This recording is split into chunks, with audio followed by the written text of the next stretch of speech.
എല്ലാവർക്കും നമ്മുടെ പുതിയൊരു വീഡിയോയിലേക്ക് വീണ്ടും സ്വാഗതം.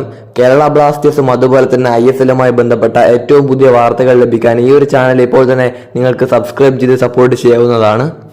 കേരള ബ്ലാസ്റ്റേഴ്സും അതുപോലെ തന്നെ FC ഗോവയുടെ സൂപ്പർ താരമായ നോഹ സഹോദയുമായി ബന്ധപ്പെട്ട അപ്ഡേറ്റ് ആണ് ഈ ഒരു വീഡിയോയിൽ പറയാനായിട്ട് പോകുന്നത്. അദ്ദേഹം ബ്ലാസ്റ്റേഴ്സിലേക്ക് വരാനുള്ള സാധ്യതകളെ കുറിച്ചും ലേറ്റസ്റ്റ് റിപ്പോർട്ടുകളെ കുറിച്ചും നമുക്കൊന്ന് നോക്കാം. അതിനു മുമ്പ് ഈ ഒരു വീഡിയോ ഇതുവരെ ലൈക്ക് ചെയ്തിട്ടില്ലെങ്കിൽ തീർച്ചയായിട്ടും ലൈക്ക് ചെയ്ത് സപ്പോർട്ട് ചെയ്യുക. കുറച്ച് ദിവസങ്ങൾക്ക് മുമ്പായിരുന്നു FC ഗോവയുടെ മൊറോക്കൻ സൂപ്പർ താരമായിട്ടുള്ള നോഹ സഹോദയ് കേരള ബ്ലാസ്റ്റേഴ്സിലേക്ക് വരുന്നു എന്ന് പറഞ്ഞ് റിപ്പോർട്ടുകൾ വന്നിരുന്നത്. പിന്നീട് ഒരുപാട് മാധ്യമങ്ങൾ ഈ ഒരു കാര്യം റിപ്പോർട്ട് ചെയ്യാൻ ആരംഭിച്ചു. എല്ലാ ആരാധകരും ഒരുപാട് സന്തോഷത്തിലാണ് നോഹ സഹോദയ് കേരള ബ്ലാസ്റ്റേഴ്സിലേക്ക് വരുമെന്ന റിപ്പോർട്ട് കേട്ടപ്പോൾ. ഇന്നലെയോടെ നോഹ സഹോദയ് കേരള ബ്ലാസ്റ്റേഴ്സിലേക്ക് വരുമെന്നുള്ള കാര്യം കുറച്ചുകൂടി കൺഫേം ആയ രീതിയിലാണ് വാർത്തകളൊക്കെ പുറത്തു വരുന്നത്.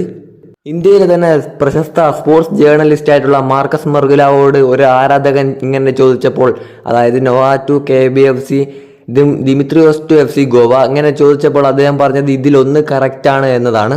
ദിമിത്രിയോസ് ടു FC ഗോവ നടക്കാൻ സാധ്യതയില്ല. അതുകൊണ്ട് തന്നെ മാർക്കസ് മെർഗുലാവോ പറഞ്ഞ നോഹ ടു KBFC തന്നെയായിരിക്കും ശരിയായിട്ടുണ്ടാവുക.